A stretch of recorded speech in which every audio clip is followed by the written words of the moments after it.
বিএনপির নাম ভাঙিয়ে সুবিধাভোগীরা আন্দোলন করছে, বলছেন রিজভী।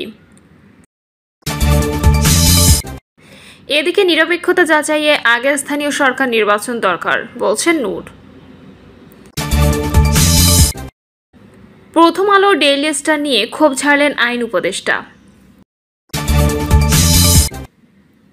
এবং সর্বশেষ জানাবো প্রধান উপদেষ্টার সঙ্গে সিইসির 1-to-1 বৈঠক, ভোটের তারিখ ঘোষণার আভাস। শুনছিলেন সংবাদ শিরোনাম, এবারে বিস্তারিত। বিএনপির নাম ভাঙিয়ে সুবিধাভোগীরা আন্দোলন করছে, বলছেন রিজভী। ইনকাম ট্যাক্স অফিসে আন্দোলনের সঙ্গে বিএনপির কোনো সম্পর্ক নেই। একটি সুবিধাভোগী চক্র নিজেদের স্বার্থ হাসিলের জন্য বিএনপির নাম ভাঙিয়ে আন্দোলন করছে বলে মন্তব্য করেছেন বিএনপির সিনিয়র যুগ্ম মহাসচিব রুহুল কবির রিজভী। বিএনপির এই শীর্ষ নেতা বলেন, দলের অনুমতি ছাড়া বিএনপির নামে কেউ সরকারি দপ্তরে আন্দোলন করলে এ দায় বিএনপি নয়, কারণ বিএনপি এ ধরনের আন্দোলন সমর্থন করে না। ইনকাম ট্যাক্স যেসব ব্যক্তি বা গোষ্ঠী বিএনপির নাম ব্যবহার করছে তারা কেউ বিএনপির নয়। তিনি আরও বলেন, সাবেক প্রধান নির্বাচন কমিশনার হাবিবুল আওয়ালের কথাতেই স্পষ্ট হয়েছে হাসিনার আমলের সব নির্বাচন অবৈধভাবে অনুষ্ঠিত করা হয়েছিল। এছাড়া অন্তর্বর্তীকালীন সরকারের অধীনে সুষ্ঠু নির্বাচন আয়োজনের মাধ্যমে দেশের রাজনৈতিক সংকটের সমাধান হলে আশাবাদ ব্যক্ত করেন বিএনপির এই জ্যেষ্ঠ নেতা। তিনি বলেন, শুধু ক্ষমতার পালাবদল নয়, সত্যিকারে গণতন্ত্র প্রতিষ্ঠার জন্যই আমাদের আন্দোলন। নিরপেক্ষতা যাচাইয়ে আগে স্থানীয় সরকার নির্বাচন দরকার, বলছেন নূর। গণ অধিকার পরিষদের সভাপতি নুরুল হক নূর বলেছেন, প্রশাসনের ফিটনেস ও নিরপেক্ষতা প্রমাণে সব না হোক স্থানীয় সরকারের অন্তত সিটি কর্পোরেশন, উপজেলা বা পৌরসভা নির্বাচন জাতীয় নির্বাচনের আগে হওয়া উচিত। নূর বলেন, এই সরকার আগের মতো দিনের ভোট রাতে করে কিনা স্থানীয় সরকার নির্বাচন হলে তার প্রমাণ পাওয়া যাবে। অন্তর্বর্তী সরকার ও বর্তমান প্রশাসন একটি বিশেষ দলের দিকে ঝুঁকে পড়েছে। তারা ভাবছে এ দলেই আগামীতে ক্ষমতায় আসছে, ফলে পদ পদবীর আশায় আগেভাগেই তাদের তোষামত করা শুরু করে দিয়েছে।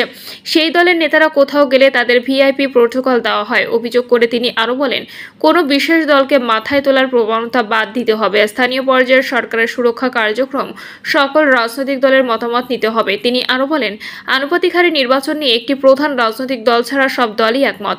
প্রার্থী সবল বা দুর্বল হোক, আগামী নির্বাচনে 300 আসনের প্রার্থী দেবে গণ অধিকার পরিষদ। নূর বলেন, গণহারের বিচার ও সংস্কার শেষে নির্বাচনের দিকে যেতে হবে। পেশিশক্তি ও কোনো বিশেষ দলের প্রভাব দূর করতে বর্তমান সরকারের ভূমিকা থাকতে হবে। প্রথম আলো ডেইলি স্টার নিয়ে ক্ষোভ ঝাড়লেন আইন উপদেষ্টা।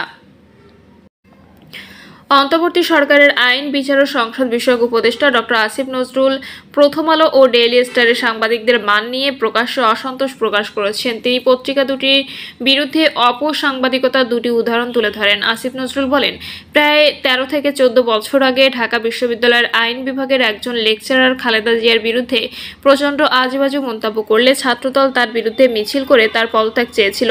ডেইলি স্টার ওই লেকচারারকে ন্যাশনাল হিরো বানিয়ে দিল, এমনকি তাকে লেকচারার না লিখে প্রফেসর হিসেবে উল্লেখ করে সংবাদ প্রকাশ করে। প্রতিদিন তার নামের আগে প্রফেসর লেখা হতো এবং তার এসব বক্তব্য ছাপা হতো। ঢাকা বিশ্ববিদ্যালয়ের শিক্ষক সমিতি সবাই এক হয়ে যখন তাকে ঢাকা বিশ্ববিদ্যালয় থেকে বের করে দিল, বিশ্ববিদ্যালয় কর্তৃপক্ষ তখন তাকে বরখাস্ত করে, তখন সে সংবাদ আর প্রকাশ করেনি ডেইলি স্টার। তিনি আরও বলেন, আমি নিজেই প্রথম আলোতে লিখি, সেখানে জাফরুল্লাহ চৌধুরীকে বিএনপিপন্থী উল্লেখ করে, অথচ আনিসুজ্জামান বা মোহাম্মদ জাফর ইকবালের ক্ষেত্রে কেন আওয়ামী লীগপন্থী বলেন না? যদি এমন একচোখা দৃষ্টিভঙ্গি থাকে তাহলে মানুষের আস্থা কিভাবে থাকবে? আসিফ নজরুল বলেন, সাংবাদিকতার একটি নৈতিকতা, দায়িত্ববোধ ও আচরণবিধি থাকে, কিন্তু সংবাদপত্র যদি পক্ষপাতদুষ্ট হয়ে পড়ে তাহলে সাধারণ মানুষের কাছে সেই সাংবাদিকতা বিশ্বাসযোগ্যতা আর থাকে না। তিনি বলেন, সাংবাদিকতা এক জিনিস, কোড অফ কন্ডাক্ট থাকে, কিন্তু এই যদি হয় নমুনা, তাহলে মানুষের আস্থা থাকবে কিভাবে? তিনি আরও বলেন, এই লেকচারার মানসিকভাবে এতটাই বিপর্যস্ত ছিলেন যে পরে আত্মহত্যা করেছেন। আসিফ নজরুল জানান, সরকারি যোগদানের পর থেকে তিনি নিজেকে আগের যে কোনো সময়ের তুলনায় বেশি অসহায় ও অবরুদ্ধ মনে করছেন। তিনি বলেন, আমার কাছে নানা রকম অন্যায় তদবির নিয়ে আসা হয়, কিন্তু আমি যখন এসব তদবির গ্রহণ করি না তখন শুরু হয় গালাগালি। আমাকে ভারতীয় দালাল বলা হয়। সরকারে আসার পর আমাকে নিয়ে মিথ্যাচারের সীমা নেই, অথচ প্রতিক্রিয়া জানানোর সুযোগ আমার নেই। জীবনে একটা অসহায় আমি কখনো অনুভব করিনি। সাংবাদিকদের বিরুদ্ধে চলমান মামলা প্রসঙ্গে তিনি বলেন, যদি কেউ মামলা করে তাহলে আমি কিছু করতে পারি না। সত্যি বলতে দেশে প্রচুর মিথ্যা মামলা হচ্ছে, সেই তুলনায় সাংবাদিকদের বিরুদ্ধে মামলার সংখ্যা অস্বাভাবিক কিছু নয়। জামিন দেওয়ার ক্ষেত্রে বিচারকরা কিছু নির্দিষ্ট বিষয় বিবেচনায় নেন। আইন মন্ত্রণালয় থেকে কারো জামিন দেওয়া বা না দেওয়ার বিষয়ে কোনো নির্দেশনা দেওয়া হয় না। তিনি আরও বলেন, অভিযোগপত্র দেওয়ার পর মামলা বাতিল করার এখতিয়ার হাইকোর্টের আছে। পুলিশ যদি মিথ্যা মামলা করে তাও থামানো আমার পক্ষে সম্ভব নয়। ডিজিটাল নিরাপত্তা আইনের অধীনে যত মামলা হয়েছিল তার প্রায় সবই এর মধ্যে প্রত্যাহার করা হয়েছে। মিথ্যা মামলা প্রসঙ্গে আসিফ নজরুল বলেন, এক শ্রেণীর মানুষ আইনজীবী ও রাজনীতিবিদ মিথ্যা মামলা দিয়ে তা ব্যবসায় রূপ দিয়েছেন। এভাবে চলতে থাকলে কেউই মিথ্যা মামলা রোধ করতে পারবে না। প্রধান উপদেষ্টার সঙ্গে সিইসির 1-to-1 বৈঠক, ভোটের তারিখ ঘোষণার আভাস। বহুল আলোচিত ও প্রত্যাশিত জাতীয় সংসদ নির্বাচনের তারিখ ঘোষণার বিষয়টি শিগগিরই জনগণের সামনে আরও স্পষ্ট হতে পারে। বিকেলে প্রধান উপদেষ্টা ডক্টর মোহাম্মদ ইউনূসের সঙ্গে প্রধান নির্বাচন কমিশনার এএমএম নাসির উদ্দিনের 1-to-1 বৈঠকের মধ্য দিয়ে এমন আভাস মিলেছে। রাষ্ট্রীয় অতিথি ভবন যমুনায় প্রধান উপদেষ্টার সঙ্গে সাক্ষাৎ করেন সিইসি। রাজনৈতিক বিশ্লেষকদের কয়েকজন এমনটি মনে করেন। তবে এ রিপোর্ট লেখা পর্যন্ত বৈঠকের বিষয়ে গণমাধ্যমকে কোনো তরফ থেকে ব্রিফ করা হয়নি। প্রসঙ্গত 13 জুন লন্ডনে প্রধান উপদেষ্টার সঙ্গে বিএনপির ভারপ্রাপ্ত চেয়ারম্যান তারেক রহমানের 1-to-1 বৈঠক হয়। বৈঠকের পর একটি যৌথ বিবৃতি দেওয়া হয়। সেখানে বলা হয়, সব প্রস্তুতি শেষ করা গেলে 2026 সালের পবিত্র রমজান মাস শুরু হওয়ার আগের সপ্তাহেও নির্বাচন আয়োজন করা যেতে পারে বলে বৈঠকে প্রধান উপদেষ্টা বলেছেন। সেক্ষেত্রে সেই সময়ের মধ্যে সংস্কার ও বিচারের বিষয়ে পর্যাপ্ত অগ্রগতি অর্জন করা প্রয়োজন হবে। লন্ডনের বৈঠকের পর যৌথ সংবাদ সম্মেলনে নির্বাচনের তারিখ নিয়ে সাংবাদিকদের এক প্রশ্নের জবাবে জাতীয় নিরাপত্তা উপদেষ্টা ডক্টর খলিলুর রহমান বলেন, সঠিক তারিখ নির্ধারণে আমরা কোনো সমস্যা দেখছি না। কেউ দেখলে তো ভুল দেখছেন। নির্বাচন কমিশন শিগগিরই একটা তারিখ ঘোষণা করবে। এদিকে 15 জুন রাজধানীর আগারগাঁওয়ে নির্বাচন ভবনে নিজ দপ্তরে প্রধান নির্বাচন কমিশনার এএমএম নাসির উদ্দিন সাংবাদিকদের এ প্রসঙ্গে বলেন, আগামী জাতীয় সংসদ নির্বাচন কবে হবে তা নিয়ে সরকারের সঙ্গে নির্বাচন কমিশনের এখনও আনুষ্ঠানিক আলোচনা হয়নি। সরকারের সঙ্গে আলোচনা হলে ইসি সরকারের ভাব বুঝতে পারবে, তখন নির্বাচনে তারিখের বিষয়ে সিদ্ধান্ত নেওয়া হবে। পরবর্তীতে বিএনপি সহ আরও কয়েকটি দলের নেতাদের বিভিন্ন সভায় সরকারকে জাতীয় নির্বাচনের সুনির্দিষ্ট তারিখের বিষয়ে নির্বাচন কমিশনকে জানাতে জোরালো বক্তব্য দিতে দেখা গেছে। এমন প্রেক্ষাপটে প্রধান উপদেষ্টার সঙ্গে প্রধান নির্বাচন কমিশনারের 1-to-1 বৈঠকটি সামনে এসেছে।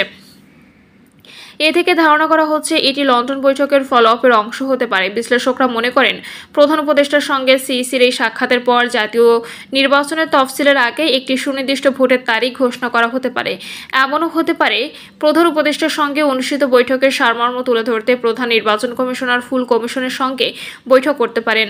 ফলে প্রকৃত তথ্য জানতে পর্যন্ত অপেক্ষা করতে হবে বৈকি। এ প্রসঙ্গে রাজনৈতিক বিশ্লেষক ডক্টর জাহেদুর রহমান বলেন, সংবিধান অনুযায়ী নির্বাচন কমিশন সংসদ নির্বাচনের বিষয়ে নিজেই সিদ্ধান্ত নেবে, কিন্তু আমাদের সংবিধানে যে নিয়ম ছিল সেটা এখন আর কার্যকর নেই। সে কারণে আমার ধারণা প্রধান উপদেষ্টার সঙ্গে সাক্ষাতে সিইসি সরকারের নির্দেশনা পেয়েছেন এবং সেটা অফিসিয়ালি ফেব্রুয়ারির কথাই জানিয়েছেন।